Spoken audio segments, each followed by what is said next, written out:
Génial. Bah, merci beaucoup, à vous toutes. Merci Angélique, merci Lola, merci Coralie d'être présente ici. Hello tout le monde. Bah, hello pour celles et ceux qui nous regardent en replay. Ça me fait un énorme plaisir d'animer cet événement aujourd'hui, de vous faire découvrir la puissance et la simplicité de l'Ayurveda et du yoga. Et donc, du coup, ce que je vous propose, c'est de vous partager une petite présentation très visuelle qui puisse nous faire comme une sorte d'immersion dans l'Ayurveda et le yoga. Mais avant tout, je voulais vous demander de prendre quelques instants pour bien respirer.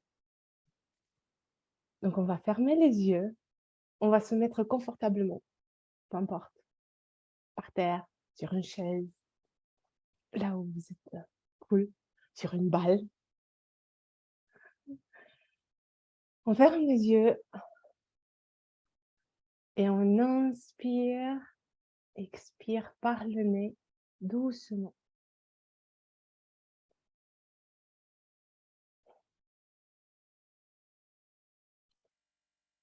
Et on remercie à toutes les personnes qui ont contribué, qu'on se trouve ici, ensemble, en live ou en replay, à la nature, à l'univers, aux énergies qui bougent nos vies, qui nous amènent sur des chemins parfois connus, parfois moins connus,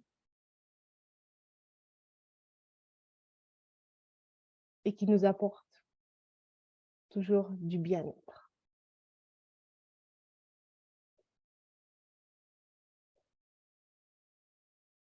Merci, merci, merci, merci.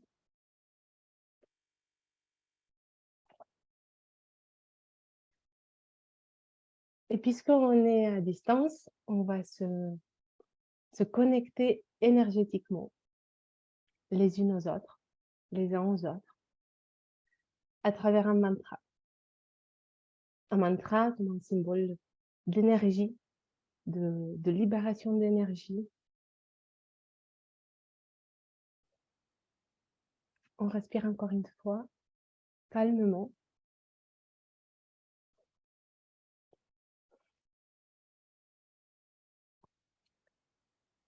Asato ma sargamaya tamaso ma jyotirgamaya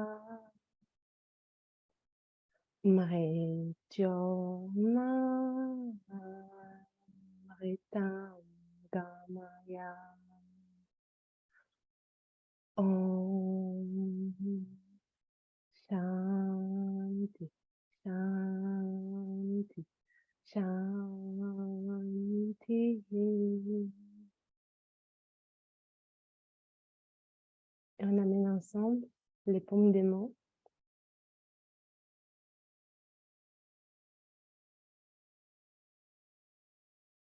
Et on inspire et on expire.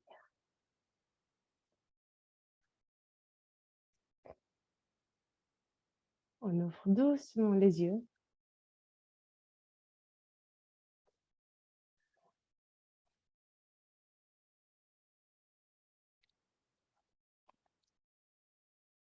Et du coup,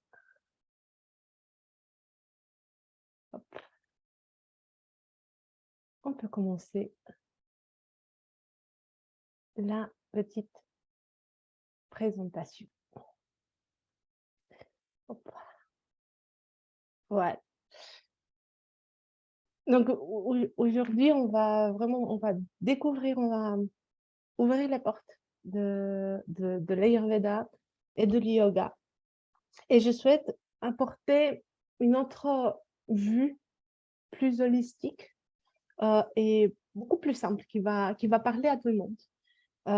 Parce que ces deux sciences sœurs et philosophie de vie nous parlent essentiellement de la nature. Elles n'ont pas de religion, pas d'ethnie, pas de caste, pas de statut socio-professionnel.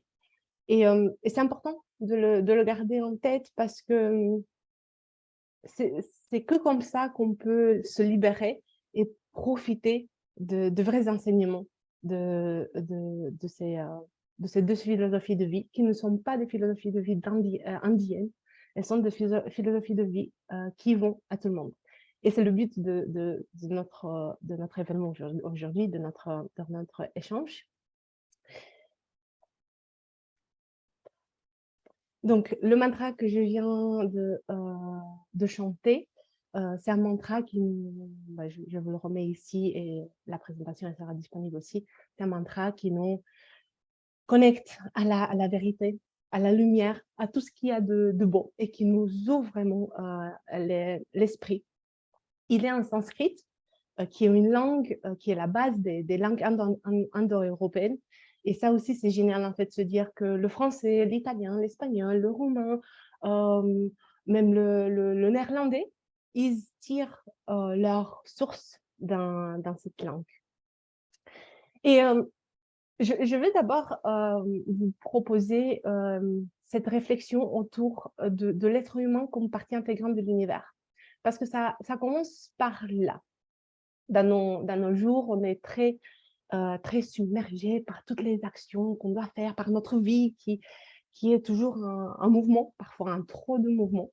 Et on oublie que nous faisons partie de cette planète Terre, que cette planète Terre fait partie d'une galaxie, que cette galaxie fait partie de l'univers et que nous sommes quelque part le résultat de cette création, qui est la création de l'univers.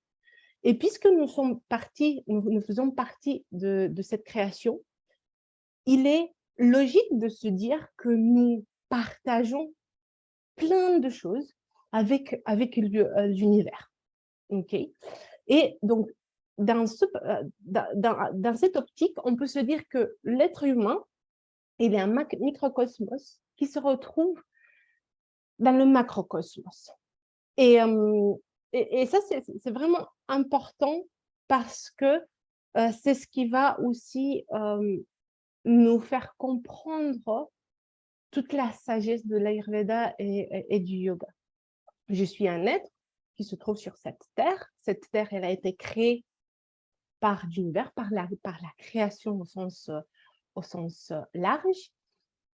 Et du coup, je vais retrouver les différents éléments de la nature à l'intérieur de moi.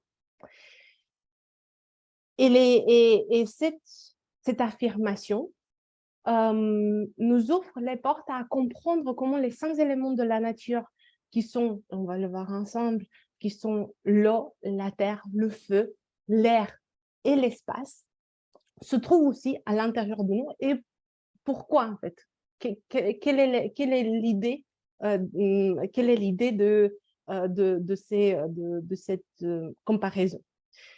Et je vais commencer par l'eau, parce que l'eau est la vie. Sans l'eau, on ne pourrait pas exister sur cette planète.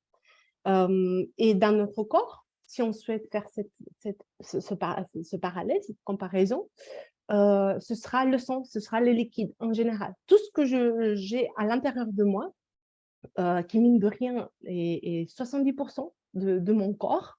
L'être humain est composé à 70% de liquide, de fluide. C'est de l'eau. Et l'eau est la vie. Donc, par exemple, le sang, le plasma, la transpiration, tout ce qui est liquide corporel.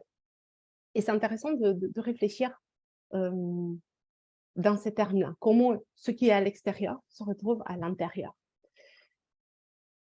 Ensuite, on a la terre.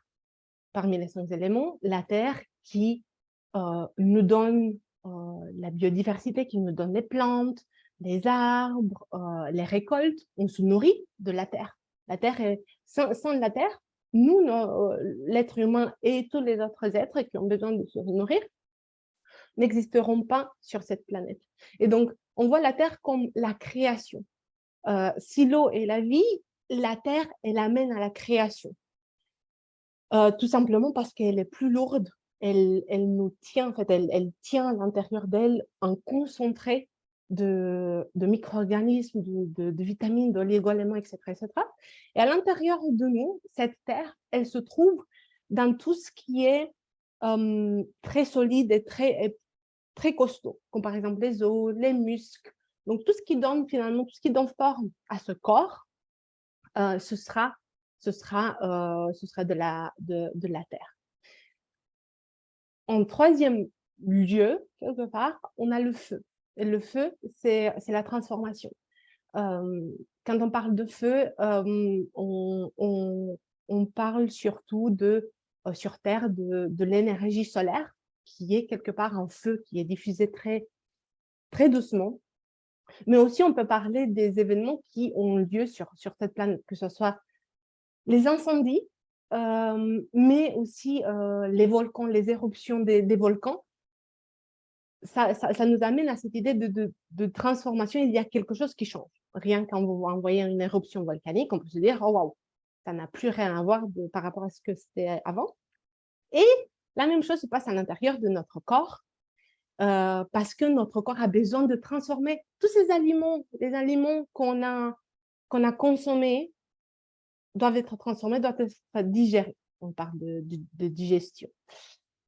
Et donc, du coup, on a le feu digestif qui est le méga feu qui nous donne, qui fait en sorte qu'on puisse avoir de l'énergie, mais aussi avec de la vision, aussi de l'acquisition des connaissances. Ça, ce sont des moyens pour nous de transformer ce qui est à l'extérieur à l'intérieur, ou vice-versa, comme par exemple avec le feu digestif. Et d'ailleurs, en Ayurveda et Yoga, on parle de feu digestif plutôt que de système digestif, parce que c'est vraiment cette idée de transformation qui est au cœur de cette partie du corps. Ensuite, on a l'air. L'air aussi est hyper important parce que sur Terre, il permet le mouvement des masses froides, des masses chaudes. C'est aussi quelque part l'air qui participe à avoir ces alternances. On a malheureusement de moins en moins, mais ces alternances entre jours de pluie, jours de soleil, parce que c'est lui qui amène tous ces événements météorologiques. Et à l'intérieur de nous, le meilleur mouvement qu'on peut avoir, c'est la respiration. La respiration, c'est aussi, ça fait partie de la vie. Et on ne se rend pas compte parce que si on ne respire plus, on ne vit plus. Et on le donne presque comme un acquis. Quand on parle de respiration, oui, mais je respire. Et pourtant, c'est essentiel. Et donc, ce mouvement d'air à l'intérieur de nous aussi nous sert pour mille et une choses. On respire pour mieux digérer, pour mieux dormir. On respire pour pouvoir courir s'il y a un attaque ou un danger qu'on ressent. À partir du moment où on ressent un danger, notre corps va sécréter énormément de composants chimiques dans lesquels on ne va pas rentrer, mais va sécréter pour augmenter notre capacité de respiration et ainsi se protéger. Donc, pareil, en fait, cet élément de la nature à l'intérieur de nous, il est bien présent et il développe aussi, il a un rôle hyper important. Et à la fin, mais ce n'est pas ni moins ni plus important, il fait partie de ces 5 éléments, c'est l'espace. Et cet espace, on le voit partout, en fait, si on n'avait pas un espace où bouger, ça serait assez compliqué de pouvoir mener nos vies. Et à l'intérieur de nous, c'est vrai qu'on ne le voit pas parce qu'il est très profondément ancré, mais il joue un rôle essentiel et c'est l'espace intercellulaire. Et cet espace qui est minuscule, il aide, il fait comme un pont presque invisible parce que l'espace aussi, en fait, si je vous demande, regardez devant vous, il est où l'espace? On ne le voit pas. Et pourtant, on l'utilise pour bouger. À l'intérieur de nous, ça se passe exactement de la même chose. Cet espace entre les cellules, qui fait comme un pont d'échange, permet à ces cellules de bouger en douceur et de pouvoir s'adapter constamment. Notre corps, il s'adapte constamment à tout ce qu'il y a à l'intérieur et aussi à l'extérieur. Et, et finalement, en fait, on voit comme ces 5 éléments qui se trouvent ailleurs, qu'on peut, de façon plus objective, voir ailleurs, on les retrouve à l'intérieur. Et que finalement, ce microcosmos, dans le macrocosmos, il fait tout son sens. Et puisqu'il fait sens, il est aussi, en fait, il fait sens, non seulement qu'il fait sens, mais aussi il est accompagné des énergies, les énergies de la nature. Jusqu'à maintenant, on a parlé, en fait, on a parlé des éléments de la nature qui sont plus ou moins tangibles, donc qui sont moins subtils, qui sont plus physiques, mais on a aussi les énergies, parce que on ne peut pas vivre sans uniquement avec l'aspect physique. Il y a aussi l'aspect énergétique qui, en Ayurveda et en yoga, se voit dans tous les plans psychologiques, psychiques, émotionnels, etc., etc. Et ces énergies, je ne vous ai pas fait les 10 correspondances. Il y a 20 énergies primordiales qui existent dans la nature, mais je voulais juste vous les partager, en fait, quelque part, vous les rappeler parce que vous les connaissez, en fait, on les connaît tous et toutes, qui sont, par exemple, la différence entre chaud et froid. Ça, c'est une énergie, on ressent, et on les ressent. On ressent l'énergie de l'été par rapport à l'énergie qu'on a en hiver. Donc, même notre corps à l'intérieur, lui, il s'adapte. Je vais faire certaines choses en été que je ne vais pas faire en hiver. Et ce sont des adaptations qu'on fait presque par intuition, parce que ça fait sens, on n'y réfléchit pas, et pourtant, nous, on réagit, en fait, on réagit aux énergies de l'extérieur pour les amener à l'intérieur. Par exemple, pareil pour le sec humide. Bah, si j'ai soif, je bois pour m'hydrater. Pareil pour tout ce qui est avec le clair et obscur. Ce que je fais de jour, je ne fais pas de nuit. Et de nouveau, ces énergies se retranscrivent à l'intérieur de nous, dans notre façon de fonctionner.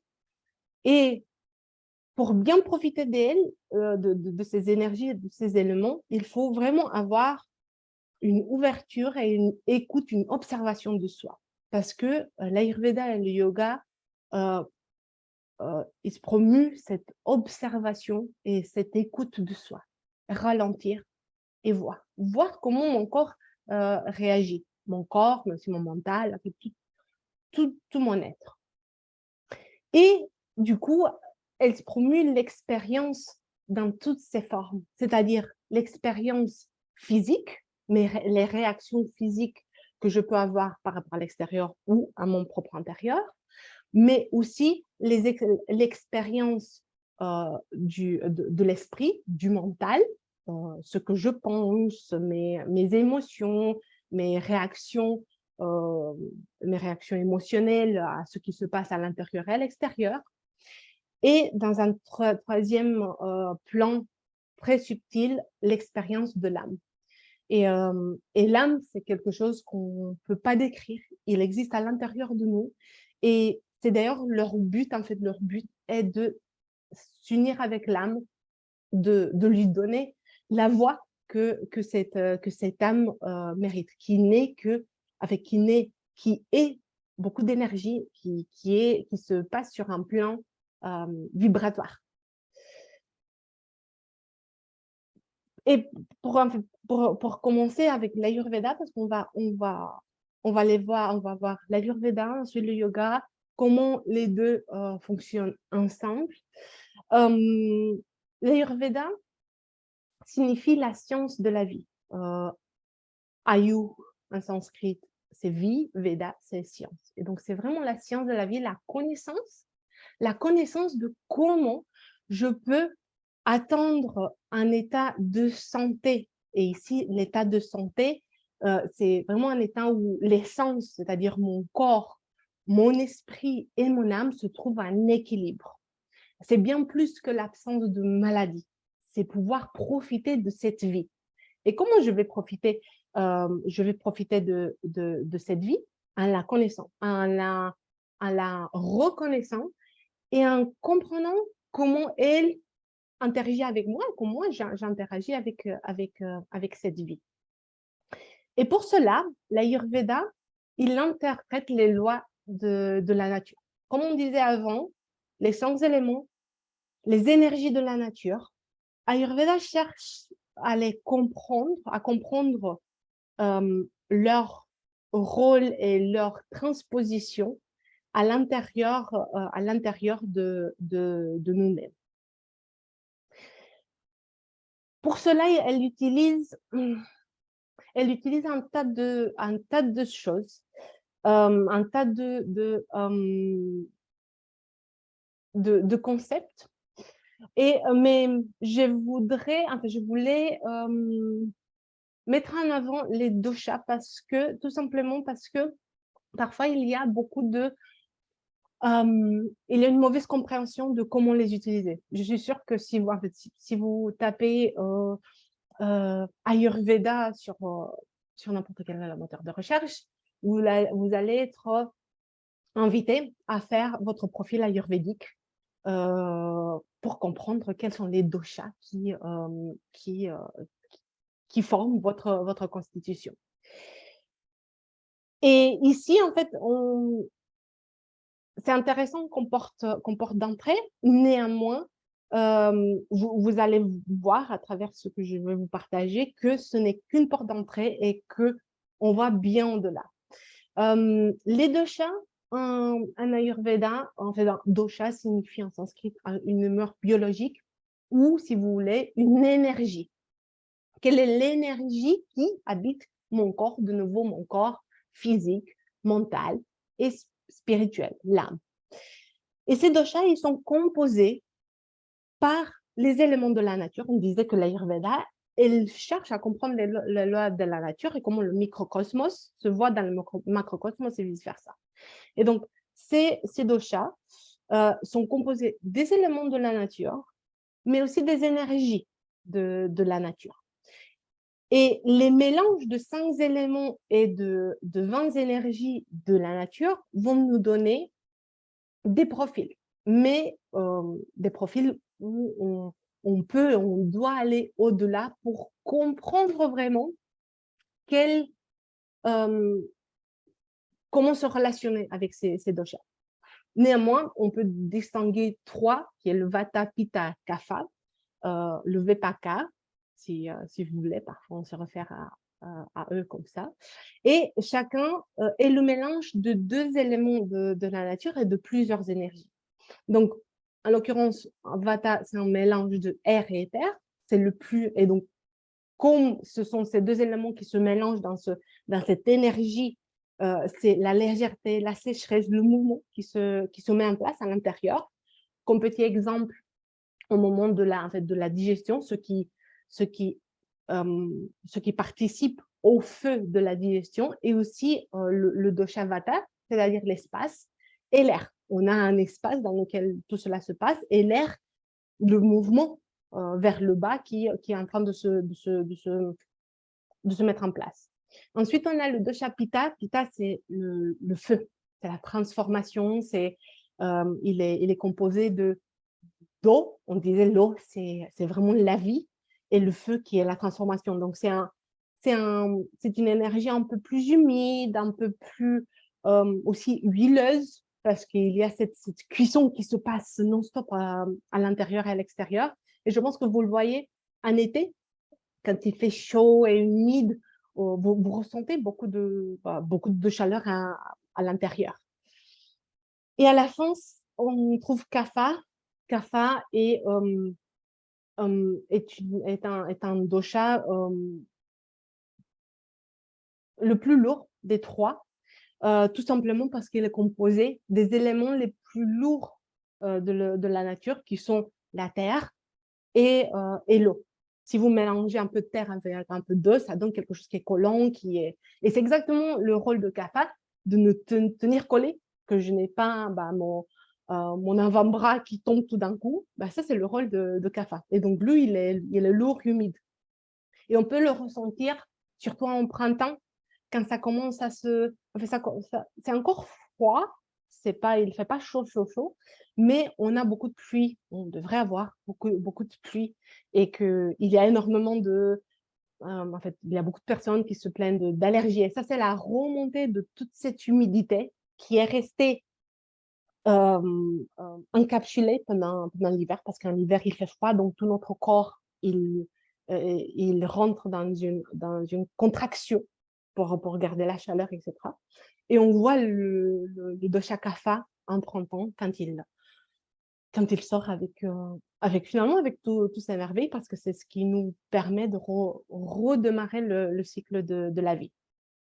Néanmoins, en fait, ces doshas ne sont, j'insiste sur ce fait, ne sont que la porte d'entrée, parce que l'Ayurveda dispose avec d'autres nombreux outils, nombreux en fait, concepts qui viennent de la vie même, pour nous aider à comprendre quelle est la répartition des éléments à l'intérieur de notre corps. Et c'est ce qui m'intéresse le plus. Je ne suis pas intéressée tant, surtout quand on débute, de savoir si je suis une Vata Pitta ou une Kapha Pitta ou une Pitta Kapha, et de nouveau rentrer dans des cases. C'est tout ce que l'Ayurveda ne souhaite pas, parce que c'est une science de la vie qui est... Et la vie, elle est unique. Nous sommes tous des êtres uniques. Mais je souhaite plutôt comprendre quel est le jeu de ces 5 éléments à l'intérieur de moi. Et je vous donne un exemple. Moi, je sais que j'ai une constitution Pitta Kapha, okay? Mais disons que je suis très fatiguée, je suis stressée, et que je me retrouve avec des ballonnements, avec une insomnie, avec des aliments que je ne tolère pas. Je pourrais me dire, ah, mais en fait, si je ne savais pas que je suis une Pitta Kapha, je pourrais me dire, en suivant un questionnaire en ligne, ah, mais je suis Pitta Vata. Tout simplement parce que je réponds à ce questionnaire par rapport à comment je me sens aujourd'hui. Et sans savoir qu'en fait, j'ai un déséquilibre Vata, j'ai un déséquilibre de côté de l'air, j'ai trop d'air partout, en fait, j'ai dans ma tête, c'est pour ça que je ne peux pas dormir, ça bouge, il y a trop de mouvements, ça bouge dans ma tête, ça bouge à l'extérieur, peut-être aussi, je déménage, j'en sais rien.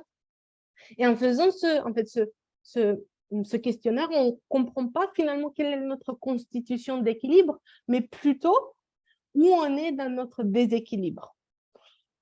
Et vous allez me dire, mais alors comment on sait quelle est notre constitution d'équilibre?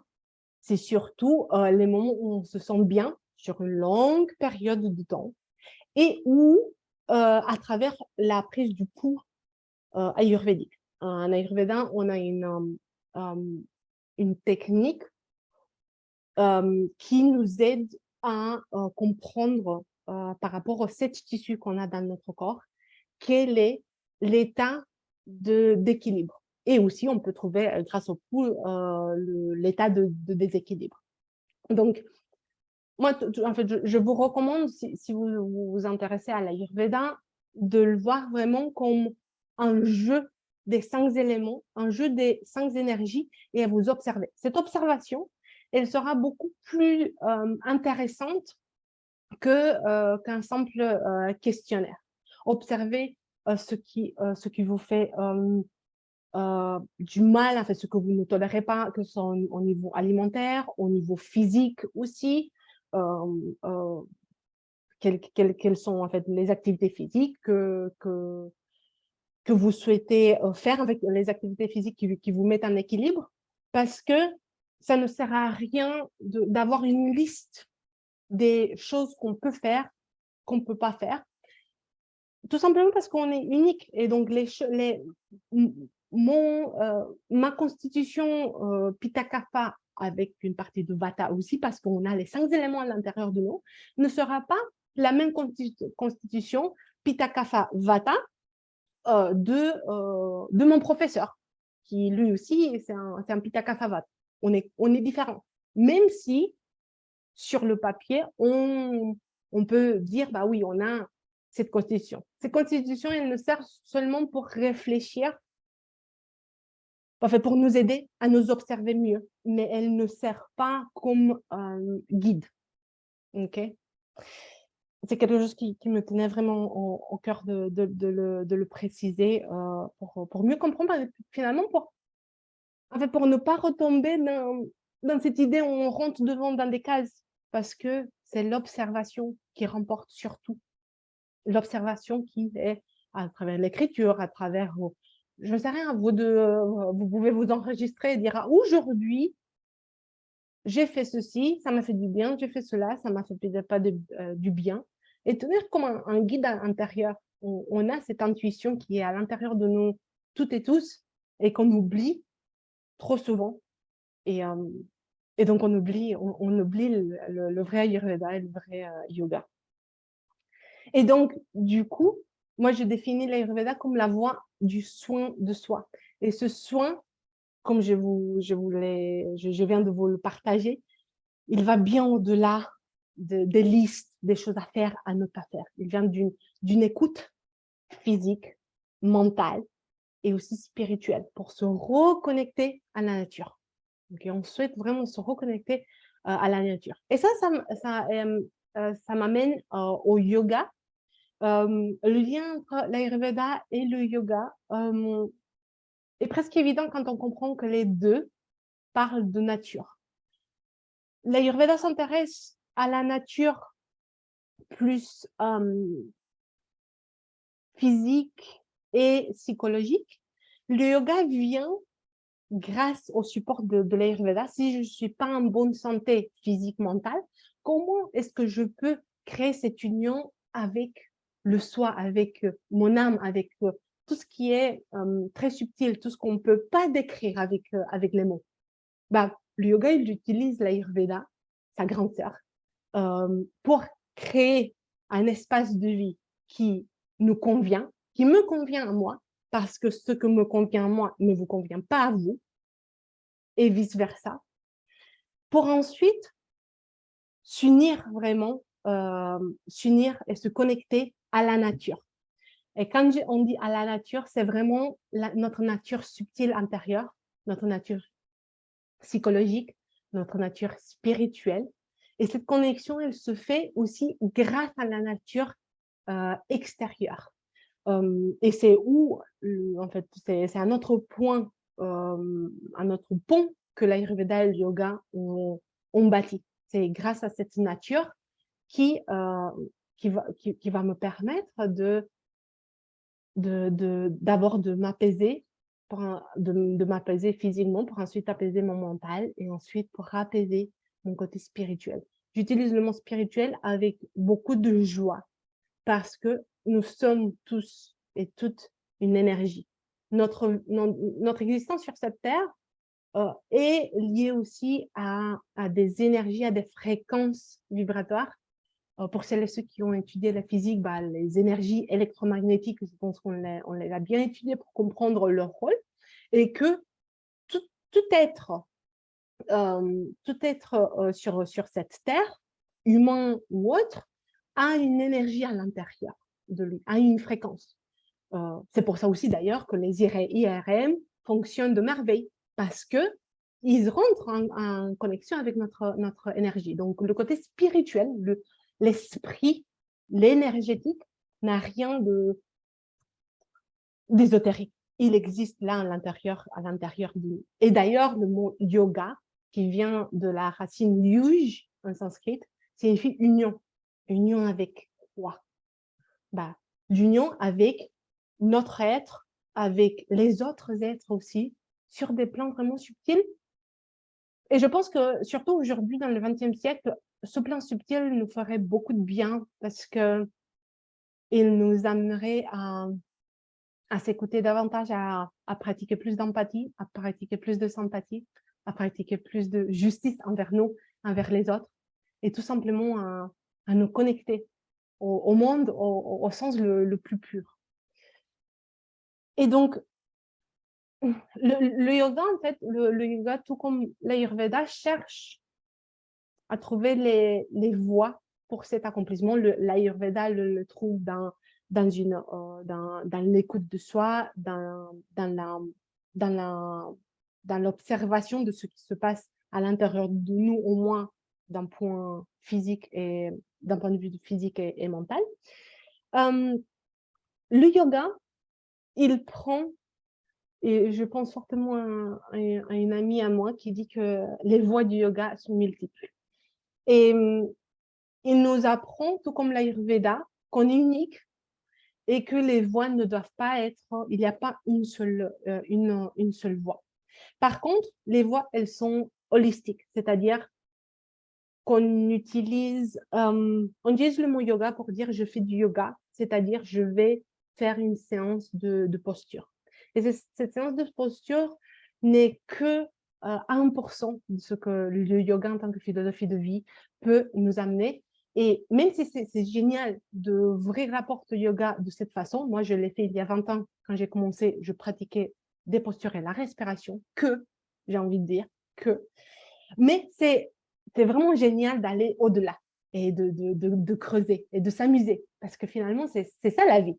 On creuse, on apprend, on suit le chemin qui n'est pas droit, qui fait, voilà, qui fait des hauts et des bas, comme un peu dans la montagne. Et du coup, les voies du yoga sont multiples parce qu'on peut s'approcher du yoga à travers un yoga plus orienté à l'action, qui est le karma yoga. On peut faire connaissance avec le yoga à travers le bhakti yoga, qui est le yoga de la dévotion.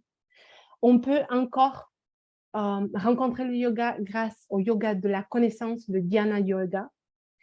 Mais on peut aussi le rencontrer sur sa forme, ce qu'on appelle la forme royale, le Raja Yoga, qui est le mélange de toutes les voies et qui est la voie la plus complète, en fait, où on peut se retrouver, en fait, on peut retrouver toutes les questions qu'on a.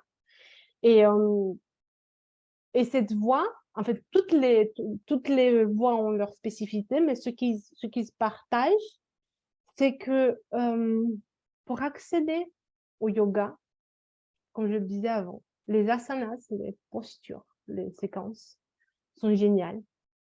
Mais encore, pour profiter de cette ouverture, en fait, avec les postures, ce qu'on cherche, c'est l'ouverture de notre énergie, l'ouverture des canaux d'énergie qu'on voit aussi en Ayurveda. On étudie, par exemple, en Ayurveda, on étudie comment les canaux d'énergie sont bloqués, comment ils peuvent créer des déséquilibres, etc., etc.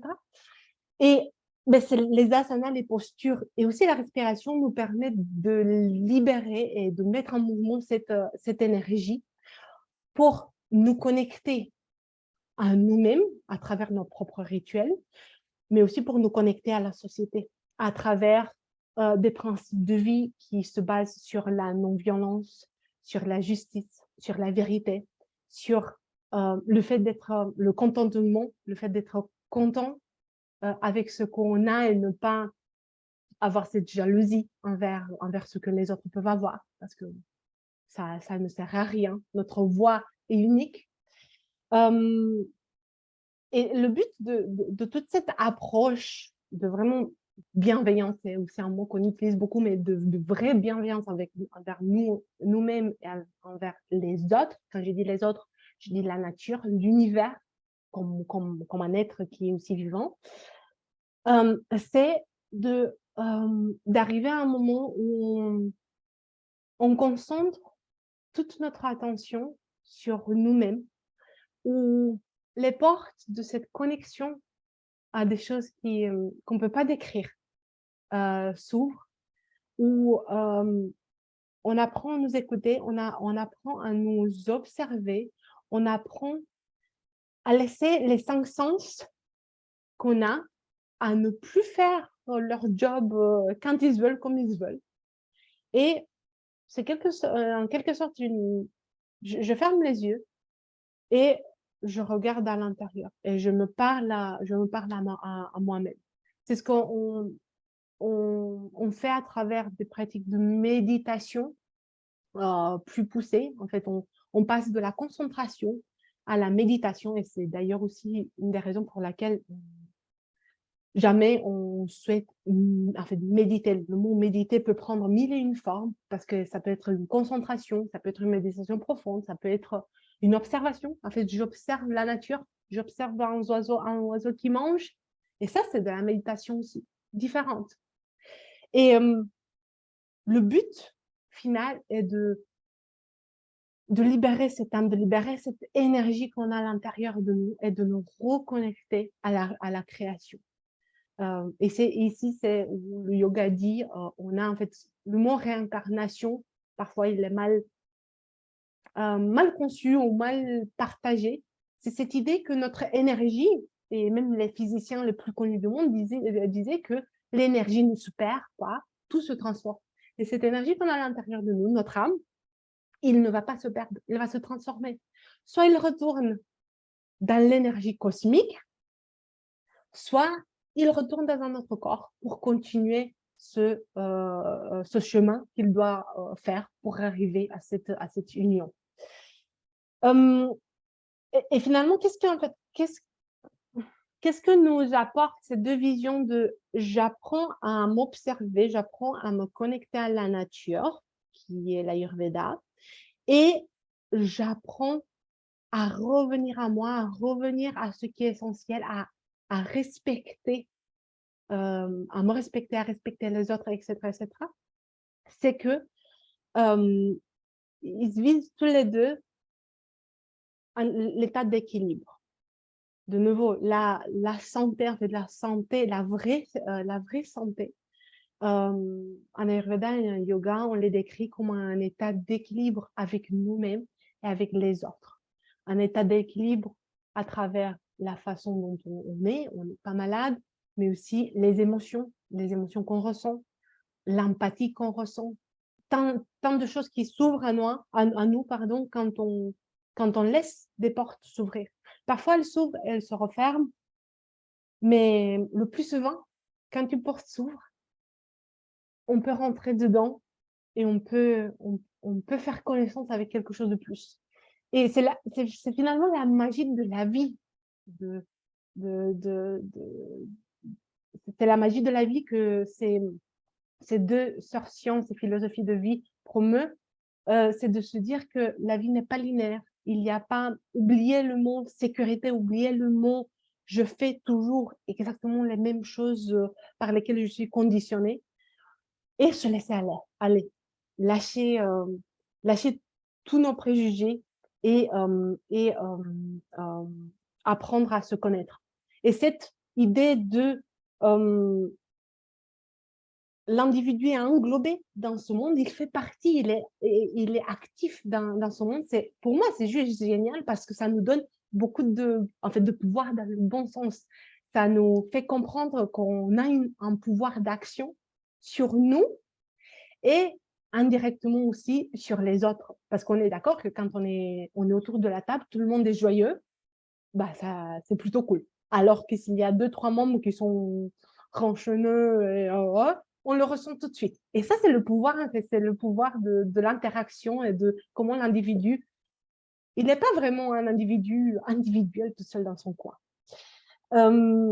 Ensuite, en fait, l'Ayurveda et le yoga, ils favorisent vraiment la connaissance de soi, qui je suis moi, pas ce que les autres attendent de moi. Et ça, c'est le poids qu'on arrive vraiment à lâcher en se disant, bah, moi, je suis moi, j'ai pas besoin de rentrer dans une case, de rentrer dans que ce soit case en fait physique. On se dit, bah, ah, t'es trop grande pour une fille. Moi, je fais 1m75, on m'a toujours dit que j'étais trop grande pour une fille. Ça veut tout et rien dire. On m'a dit que j'avais des très grands os. So what? J'ai envie de dire. Parce que je suis très bien comme je le suis. Tout comme ma sœur est l'opposé de qui je suis. Et elle aussi, elle va très, très, très, très, très bien. Et finalement, ce que je souhaite peut-être répéter sur une autre forme, c'est que l'Ayurveda et le yoga nous invitent à utiliser l'intuition pour nous connecter à la nature. Et cette intuition, qui est juste géniale, nous permet, de façon très globale, à s'intéresser, surtout quand on est en déséquilibre, on a tous eu des déséquilibres, on a des déséquilibres dans notre vie. S'intéresser, surtout si ça c'est la partie de l'Ayurveda, où on est d'accord que c'est vraiment la base, aux causes, plutôt à la cause et pas qu'aux symptômes. La façon trop souvent qu'on a de traiter les maladies plus graves ou moins graves, hein, même une allergie qui personne peut se dire, bah, elle est pas très grave, elle est handicapante parce qu'on doit toujours réfléchir, est-ce que je peux sortir, est-ce que je ne peux pas sortir, donc finalement, on est dans une sorte d'un handicap. On va se dire, bah, l'approche conventionnelle, va dire, bah, on va la traiter avec des antihistaminiques, avec des corticoïdes, etc. etc. Et ici, je veux juste mettre un astérix. Je ne suis pas en train de critiquer l'allopathie qui, à mon sens, nous apporte des solutions, surtout, bah, par exemple, on a un accident de voiture ou on a un accident de randonnée. Grâce aux urgences et grâce à des approches beaucoup plus mécaniques et techniques, elle nous sauve la vie. Donc, ce n'est pas le but de la critiquer, plutôt de dire quelle est selon moi la meilleure façon d'approcher notre santé et de s'intéresser aux causes, parce que la cause va nous indiquer où se trouve ce déséquilibre et on va pouvoir la corriger à partir de la racine. C'est comme si moi, j'ai un arbre, les feuilles sont remplies de puces et je ne fais que le traiter par l'extérieur. Et je ne comprends pas. Quand j'arrête, l'arbre, il recommence. Mais, et si je m'intéressais à son état, aux racines, à son état dans le sol? Peut-être le sol il est pourri, peut-être il y a des contaminants, etc. etc. C'est exactement ce qu'on fait avec l'humain. Et de nouveau, on voit la comparaison, le parallèle entre comment on traite la nature et comment on se traite nous-mêmes aussi. Et l'idée de traiter la cause est juste en fait géniale parce qu'elle non seulement nous aide à rétablir l'équilibre, mais elle nous apprend sur nous. Elle nous apprend, elle nous dit, ah, tu as un point moins fort à ce niveau-là. Et c'est pour ça que je disais, les doshas, c'est génial parce qu'on les utilise en Ayurveda et parce que c'est un point intéressant à apprendre. Mais on utilise à la même, en fait, au même niveau, et parfois voire plus, les tissus. Comprendre où, dans le niveau tissulaire, on a 7 tissus. Je ne veux pas rentrer dedans aujourd'hui, mais on a 7 tissus et comprendre où le déséquilibre s'est formé. Parce que ça nous permet aussi de comprendre où notre faiblesse peut se trouver. Parce qu'on a tous, en fait, la perfection n'existe pas, elle existe seulement cette capacité de mouvement pour atteindre les déséquilibres si on rentre dans un état un peu plus déséquilibré. Et aujourd'hui, en fait, si je devais vous donner 3 conseils pour commencer ce voyage avec l'Ayurveda et du yoga, elles ont ensemble, même si parfois on se dit, ah non, mais ça c'est plus de l'Ayurveda, elles ont ensemble et à l'intérieur de nous, elles vont se construire ensemble. Il n'y a même pas besoin de se dire, oui, moi je construis ma vision en Ayur Yoga. Non, elle se construit. En fait, ce sont 3 choses. Premièrement, avoir des routines. Quand on a une routine, celle qui vous convient, ok, pas le miracle morning qui dure 3 jours et après on se dit bah non, la routine qui vous convient, qui vous fait du bien en ce moment. Parce que si vous êtes dans un déséquilibre, cette routine, en fait, le corps, il sait demander ce dont on a besoin. Et cette routine, elle va vous amener à l'équilibre et sûrement à changer votre routine. Se réveiller plus ou moins à la même heure, manger plus ou moins à la même heure. Je mange pas, en fait, un jour, je mange à midi, le lendemain, en fait, à 12 h, et le lendemain, je mange à 14 h. Un jour, je mange le soir à 18 h et le lendemain, je mange à 23 h. Parce que c'était comme comme si je venais vous réveiller tous les jours à une heure différente. Vous seriez stressé, j'imagine, parce que vous ne sauriez pas ce que Elinka a comme plan d'action pour aujourd'hui. Est-ce qu'elle va me réveiller à 3 heures du matin ou est-ce qu'elle va me laisser dormir jusqu'à 8 heures? Je ne sais pas. Eh bien, le corps, il réagit pareil. Lui, il ne sait pas ce qu'on prépare pour lui et il stresse. Donc, les routines, elles sont vraiment importantes. Elles sont importantes pour la santé physique, mais aussi pour la santé mentale, parce que ça nous permet aussi de moins stresser, en se dire qu'est-ce que je vais faire, comment est-ce que je vais construire ma journée, oh, et ça fait partie aussi du lâcher-prise qu'on doit avoir. Ensuite, les aliments. Choisir, en fait, manger local, en fait, le plus local et de saison. C'est hyper, hyper important. Avant de vous dire, ah ben, maintenant en automne, il faut favoriser les courges parce que X, Y, Z, veut dire manger ce qui est de saison. Ça sera génial pour vous. Peu importe, la constitution, les doshas et tout ça. Et troisièmement, c'est le mouvement et c'est le lien avec une partie du yoga, comme on disait avant. Le mouvement, c'est la vie parce que il permet à nos énergies de circuler. Pareil, je ne suis pas rentrée dans les détails aujourd'hui, mais en Ayurveda, on prête énormément d'attention. En Ayurveda et en yoga aussi, parce que les points énergétiques servent aussi comme en fait, on parle des canaux et des points énergétiques, mais qui servent les deux à faire circuler l'énergie. Si notre énergie elle est stagnante, elle peut bloquer par ici, par là, dans plusieurs endroits en même temps. Et ça va nous amener à un déséquilibre physique, un déséquilibre mental aussi, parce que le physique et le mental vont toujours main dans la main, même si on se dit, ah non, mais ici c'est physique, il y a aussi une partie de mental, ou vice-versa, on dit, ah, c'est le mental, mais ça se traduit toujours en physique.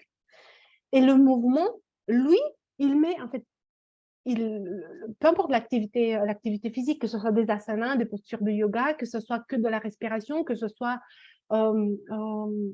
courir, on est bien d'accord qu'on ne court pas quand il fait trop chaud à midi pour vraiment nous épuiser.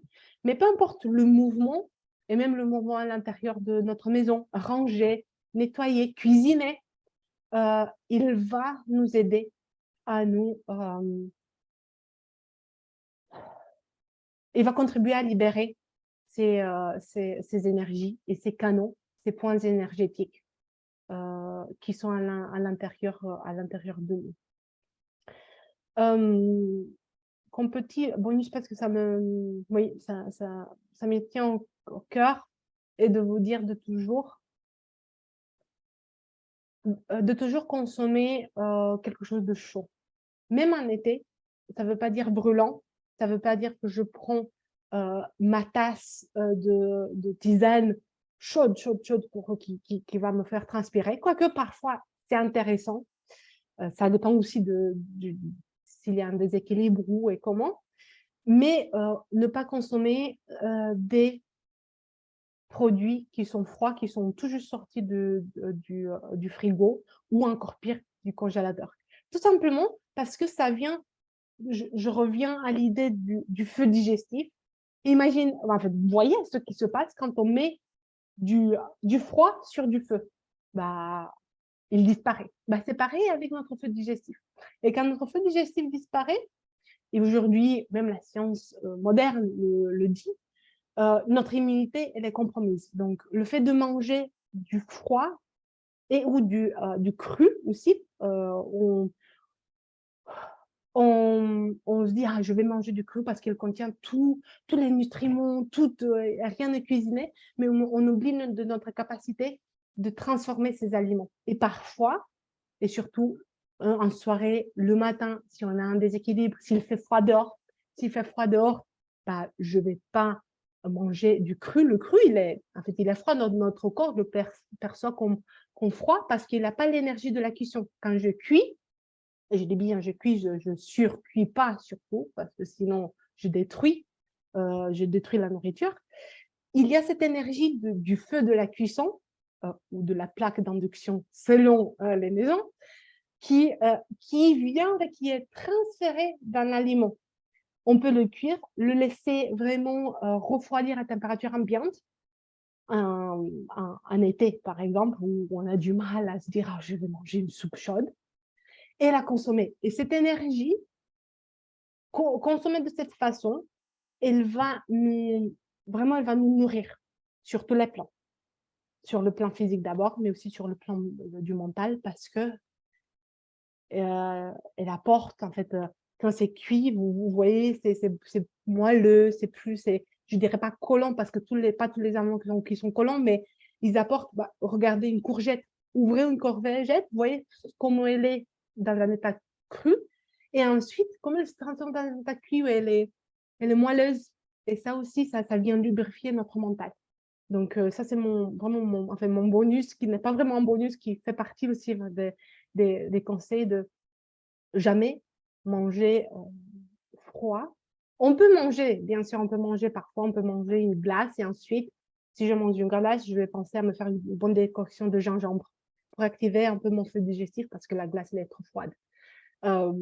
Mais faire ça tous les jours ou se mettre le glaçon dans la limonade ou dans peu importe dans ce qu'on consomme, c'est pas cool pour notre corps. Et nous, moi, je pense que vous êtes comme moi, on aime beaucoup le corps, notre corps, et on ne veut pas qu'il souffre.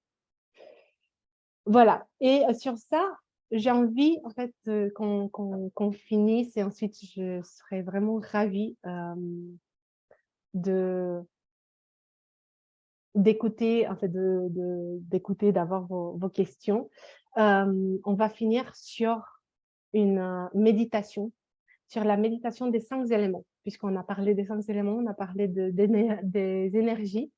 Et moi, je vous propose qu'on se reconnecte à travers cette méditation, on se reconnecte avec les 5 éléments. Donc, je vous invite à vous mettre à l'aise par terre sur un ballon. Je n'irai pas sur une table parce que c'est assez dangereux.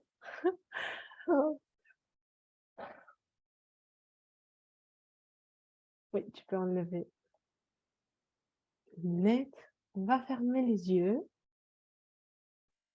Et on va prendre 3 bonnes inspirations et expirations. 3 respirations complètes.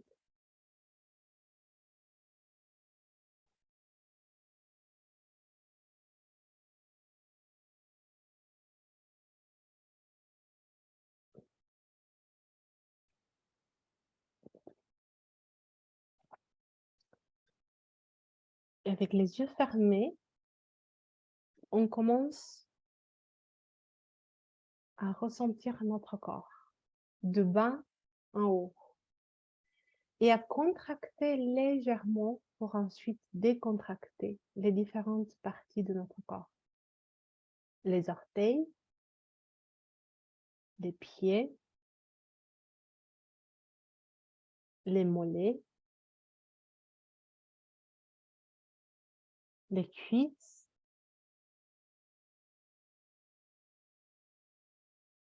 les bras et les avant-bras,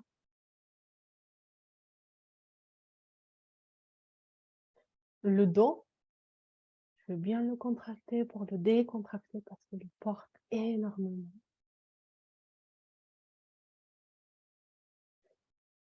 Le ventre. Et quand je le contracte, je le décontracte, j'imagine le feu à l'intérieur. J'imagine la lumière chaude qui me protège à l'intérieur de mon ventre. Ma poitrine, je vais la contracter pour ensuite la décontracter, l'ouvrir. Laisser mon cœur vibrer. Et mon visage. Je vais faire une grosse grimace. Je le fais avec vous. Et on le décontracte.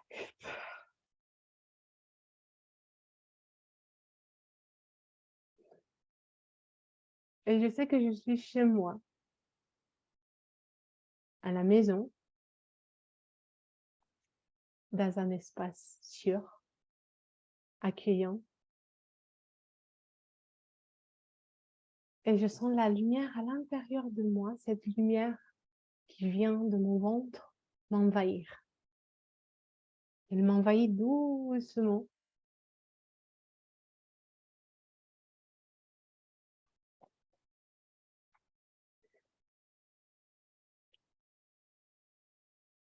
Et elle me donne beaucoup d'énergie.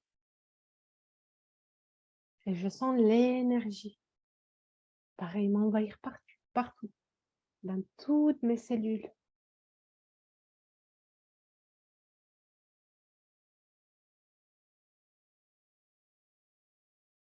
Et petit à petit, je commence à m'envoler. Je commence à léviter. Mes pieds ne touchent plus le sol. Et grâce à cette énergie, à cette lumière, je sors de ma maison.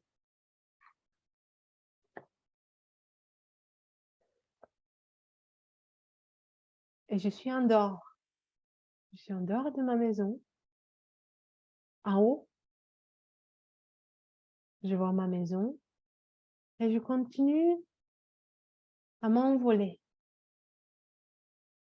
pour voir tout ce qui est autour de moi. Les maisons des voisins, les espaces verts que je peux avoir autour de moi. La vie qui continue en bas alors que je m'envole. Et je ressens le soleil avec sa force. Il me fait bouger. Sa force se connecte à ma lumière intérieure et je pars, je m'envole dans l'air. Je pars de mon quartier, je quitte ma ville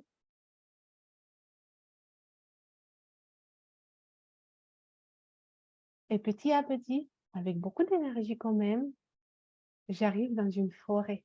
Je vois la forêt qui est là, juste devant moi. Et je me pose. Je descends dans la forêt. Et je prends une bonne inspiration parce que l'air de la forêt, oh, il est frais. Il sent la vie. Et je vois le vert autour de moi, tous ces arbres, ces fleurs, ces plantes, ces animaux avec lesquels je me connais. Je sens la fraîcheur de cette forêt et je marche doucement. J'ancre mes pieds dans le sol, dans la terre. Et je ressens comme mes pieds commencent à avoir des racines qui se mettent bien dans la profondeur de cette terre, de ce sol. Je continue à marcher dans cette forêt. Et tout d'un coup, je sens que la forêt se transforme pour laisser une place, un lac énorme. Je vois où il commence, où je suis d'ailleurs, mais je ne vois pas où il finit. Et je commence à marcher doucement dans l'eau de ce lac. Et je la regarde comme elle est calme, elle est limpide. Elle est fraîche, mais pas trop. Elle me donne beaucoup d'énergie, mais pas une forte chaleur. Elle récupère l'énergie du soleil pour me la transmettre à moi dans les quantités qu'il me faut. Et je pénètre à l'intérieur de cette eau. j'ouvre grand mes bras pour sentir tout l'espace qui est autour de moi. Je flotte à l'intérieur de cette eau et je prends tout l'espace qui est nécessaire pour moi, pour me sentir libre. Je continue à pénétrer à l'intérieur de ce lac, petit à petit, et je sens l'eau qui arrive jusqu'à mon cou. Et j'avance. Elle arrive jusqu'à ma bouche. Ensuite, jusqu'à mon nez. Mais je ne panique pas, parce que c'est la vie, c'est la création. Elle sait me donner les forces pour respirer. Je respire à l'intérieur de cette eau qui me porte, où je me sens toute légère. Je me sens en connexion avec moi-même. Je peux regarder à l'intérieur. Et quand je regarde à l'intérieur, je pense aux choses qui me tiennent à cœur, les choses qui me font vibrer, les choses qui me donnent de la joie. Ça peut être tout et n'importe quoi. Et je me laisse porter par cette eau. Encore un peu plus. En ressentant une gratitude infinie de pouvoir profiter de la nature, de ce qu'elle a créé et de moi-même. Parce que je fais partie de la création. Je suis un bout de cette création qui est juste magnifique, qui est mystérieuse et simple en même temps. Et tout d'un coup, je me retrouve ailleurs. À moi de décider où je suis. Mais je me retrouve dans un espace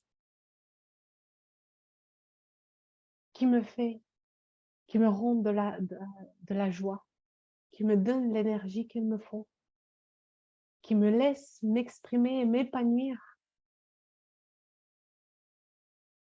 où mes cellules vibrent à chaque moment. Et cet espace, je le garde bien à l'intérieur de moi aussi. Je le vois, je me connecte à cet espace et je lui demande de venir faire partie de moi, de mon cœur, de mes poumons,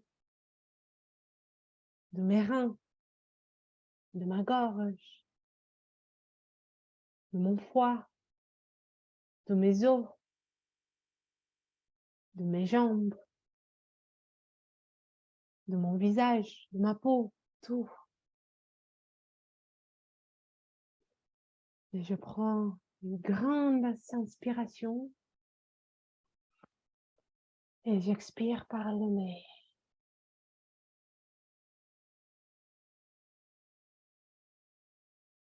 Et petit à petit, je reviens rejoindre la vie des humains. J'ouvre doucement les yeux quand cela est juste pour moi et pas avant.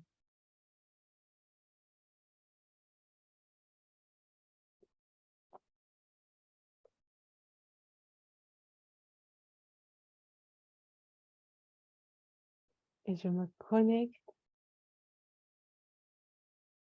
à cette sagesse intérieure que je viens de créer, à cet espace d'énergie et de sécurité. Et je dis merci, merci, merci, merci la vie.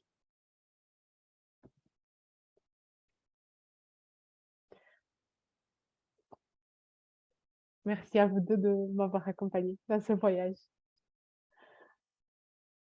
Je suis très curieuse de vous écouter. J'ai trop parlé. Donc, à vous maintenant.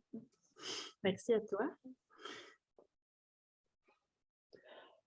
C'est un peu dur de réatterrir. Je t'avoue que je n'avais pas envie de sortir de là où j'étais, que tu m'as dit à votre rythme, j'étais là, non, mais j'ai vraiment pas envie. Mais tu sais quoi, Angélique, tu pourras refaire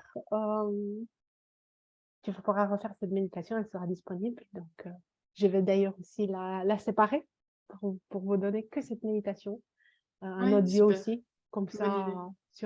sur le téléphone, quand on ressent le besoin. Bon, Ça fait du C'est bien. une très bonne idée. C'est exactement ce dont on a besoin, d'avoir accès facilement et de pouvoir le faire quand on en ressent le besoin. ouais. Mm. Je suis toute fille pour vous écouter. Est-ce que vous avez des questions? Qu'est-ce que vous en pensez? Qu'est-ce que vous voulez partager avec toutes les personnes qui n'ont pas pu nous rejoindre aujourd'hui? Justement. Bah, c'est hyper intéressant, ça a l'air très riche. Donc, je pense que tu vois, il y a un mini pourcentage que tu nous as instruit là, mais bon, il y a matière à aller beaucoup plus loin. Donc, ça donne envie de découvrir un peu plus aussi, je trouve. Tout à fait.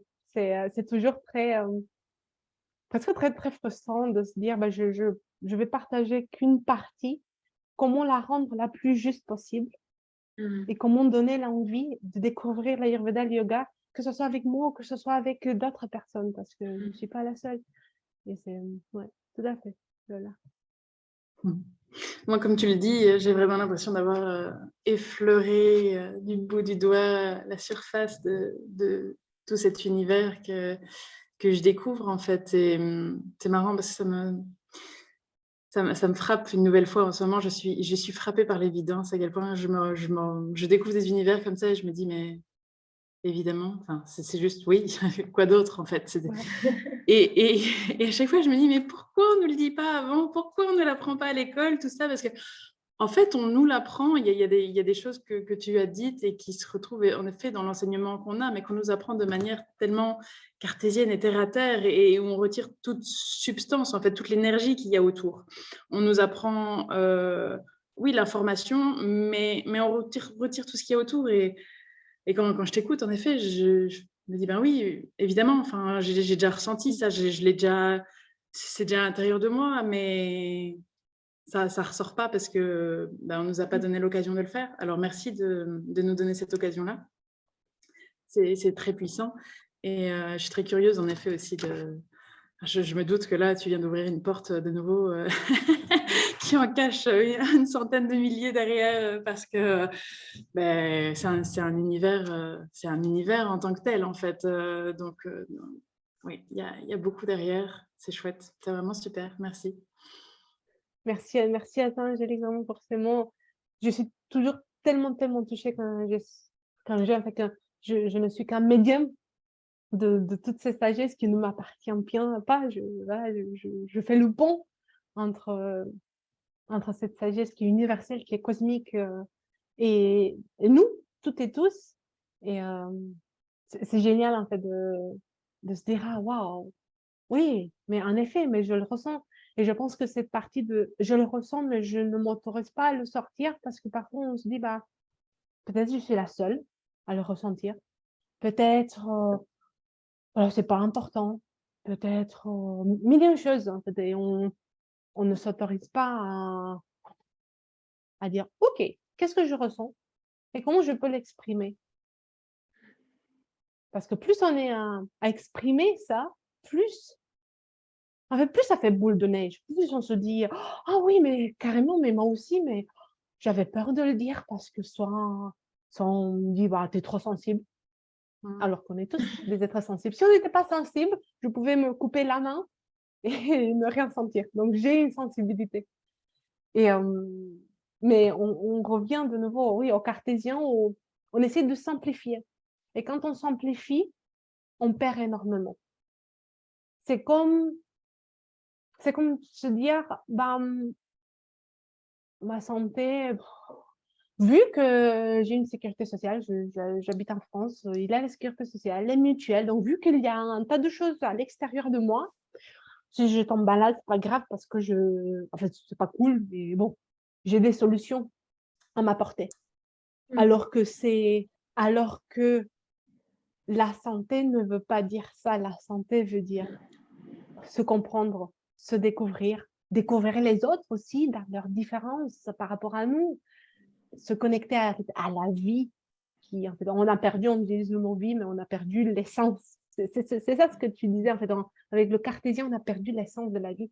Et quand on perd cette énergie, on perd tellement. C'est comme si on mangeait une nourriture qui a été cuisinée il y a un an et qu'on a gardé, on l'a gardée là 1 an et qu'on la mange. Ben, on a toute une sorte de choses dedans, mais pas de l'énergie. Ouais. Ouais, je pense la base, c'est qu'on s'est aussi beaucoup coupé de nous. Enfin, je dis l'être humain de manière générale et surtout dans notre société, en fait, et ça fait longtemps. Et on s'est coupé de nous pour aussi bien rentrer dans des cases parce que c'est plus facile de pouvoir mettre les gens dans des cases parce qu'après, on peut les rediriger. Ok, toi, tu es comme ça, donc tu vas là et toi, tu es comme ça. Mais en fait, on est des êtres complexes et on est uniques et en même temps, on est tous les mêmes aussi. Et donc, c'est vrai que savoir se reconnecter à soi et se réécouter, en fait, juste ça, mais on peut ouvrir tellement grâce à ce petit geste que naturellement, on fait tous les jours. Mais je pense que très vite, on s'est dit « non, là, qu'est-ce que je fais? J'ai pas le temps » ou « mais non, ça, c'est prendre du temps pour rien faire » ou enfin, voilà, on a tout ça qui nous déboule dessus en mode l'avalanche de neige et non, en fait, c'est la meilleure chose qu'on puisse faire pour nous. Pour notre vie, pour les autres, pour les gens qui nous entourent, pour notre business, pour absolument tout.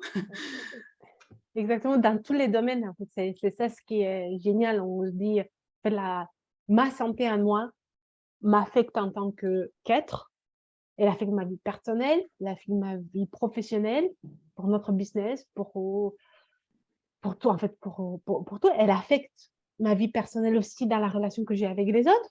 Si je suis épuisée, si je suis malade, qu'est-ce que je vais faire? Est-ce que, en fait, ma fille, elle va pas pouvoir profiter de moi? Et c'est dommage qu'on arrive là, enfin, c'est dommage de se dire, j'aurais aimé savoir tout ça avant. En fait, savoir redécouvrir, pour moi, c'est ça, c'est redécouvrir parce que là, à l'intérieur. Et on se dit, mais j'ai pas le temps. Mais le monde continue à exister avec ou sans nous. Et ça, c'est aussi, je pense que c'est important de se rappeler qu'on est notre first choice. C'est pas les autres, c'est pas les besoins des autres, c'est à nous de dire je m'aime et vraiment pratiquer l'automaternage. C'est hyper puissant. Le truc aussi, ce que tu dis, ça me fait penser que en fait, on vit aussi dans une société où toutes nos activités sont élaborées sur la base qu'on va avoir un retour sur investissement assez rapide. Mais voilà, c'est un mot très terre à terre, tu vois. Je me doute de ce que ça allume chez toi, mais c'est la loi du plaisir, en fait. Je fais ça, donc je vais avoir un plaisir, c'est immédiat, c'est gratifiant, ça fait du bien. Sauf que ça ne l'est pas nécessairement sur le long terme. Alors qu'en fait, s'écouter, ça fait du bien sur le long terme, mais pas nécessairement tout de suite. Donc, on a l'impression que ça ne sert à rien, donc que c'est du temps perdu. Et donc, c'est toute la vision des choses qu'on doit essayer de rééquilibrer un peu. En fait, le plaisir, oui, donne du bien-être, procure du bien-être dans l'immédiat, mais qui ne va pas nous permettre de nous construire sur le long terme. Exactement, exactement. Et tu vois, ça fait écho aussi par rapport à ta newsletter que j'ai reçue ce matin dans ma boîte à lettres, où tu disais, en fait, j'ai agi très vite. J'ai juste réagi à une opportunité que j'avais. Et ensuite, je me suis rendu compte que, non, en fait, c'est pas moi, ça. Il m'en Pareil. a fallu du temps. Il m'en a fallu du temps avant de dire, c'est pas moi. Mais tu es arrivé à un point où tu as su, en fait, tu as pu te reconnaître, te reconnaître et te reconnecter avec qui tu es. Et c'est cool, en fait, c'est cool. On diabolise les expériences négatives parce qu'il faut du bonheur. On pratique le positivisme à gogo. Non, en fait, la vie, il y a en fait des hauts et des bas. C'est la vie. En yoga, on ne parle même pas de souffrance ou non-souffrance. En fait, on souhaite accueillir chaque expérience comme c'est une leçon de ma vie. Non seulement ça nous cause moins de souffrance, mais aussi ça nous invite à explorer, à comprendre. Et moi, dans ta newsletter de ce matin, j'ai retrouvé vraiment ça. Et parfois ça met du temps, mais en faisant, enfin, parfois ça met du temps, parfois on est exposé à des expériences un peu où on se dit, mais eh oh, l'univers, hello, où es-tu? Mais lui, il sait mieux que nous. En fait, Qu'est-ce que je fais pour mériter ça? oui, et lui, il te dit, mais attends, Ça va parce que venir. moi, en fait, oui, toi, tu veux du fast-food, mais moi, je suis en train de te préparer une belle assiette toute fraîche, que je cuisine avec beaucoup d'amour, où je mets toute mon énergie pour que tu aies le meilleur. Et l'expérience qu'on considère comme négative fait partie de la recette, en fait. C'est juste ça, c'est un ingrédient supplémentaire. Exactement. J'aime beaucoup cette image, très chouette.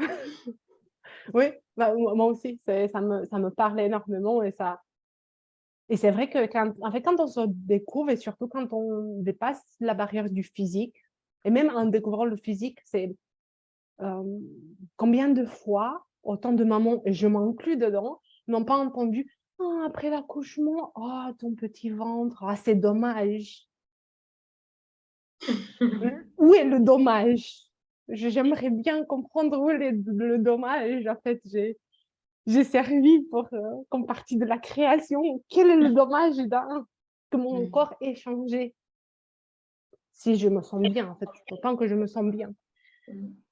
Et pareil, en fait, on veut toujours aller trop vite, aller trop dans des cases, avoir, comme tu disais, ah, il faut que ça m'apporte quelque chose maintenant, que ce soit surtout quantifiable, que, en fait, j'ai fait un truc maintenant, bah, dans 1 heure, je dois voir les bénéfices, non? Sauf qu'on ne consomme pas du fast-food qui nous met l'insuline au pic, en fait, Oui. et qui fait pop, pop, pop, pop, pop. Et un peu notre vie, en fait, on subit notre vie de cette façon-là. On ne crée pas nos vies, on la subit. Et on subit les hauts et les bas. C'est comme la notion de sacrifice. Il faut se sacrifier. Mais en fait, non. À partir du moment où j'agis avec le cœur, en étant simple, vraiment, mais simple en fait, en me délaissant de toute croyance externe qui influe sur moi, j'ai pas besoin de me sacrifier pour X, Y, Z. Non, je vis ma vie, tout simplement. I am enough, vraiment, c'est ça, je me suffis à moi-même. Et grâce à ça, je me connecte à moi-même. Ça, c'est génial, parce qu'on est tellement, en fait, on est simple et complexe en même temps. C'est simple quand on se laisse aller, et dans la simplicité, on retrouve, c'est comme un conte sans fin. Vraiment, le never ending story qui n'a pas de fin.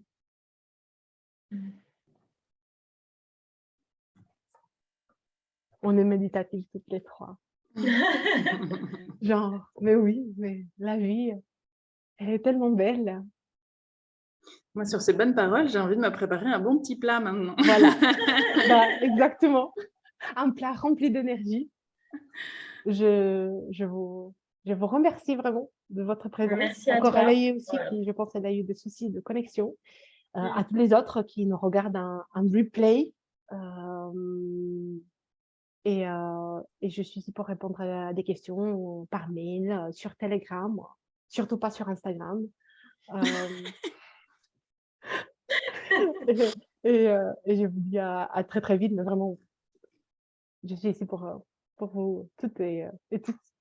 Merci, Linka. Merci encore. Merci à vous. Bonne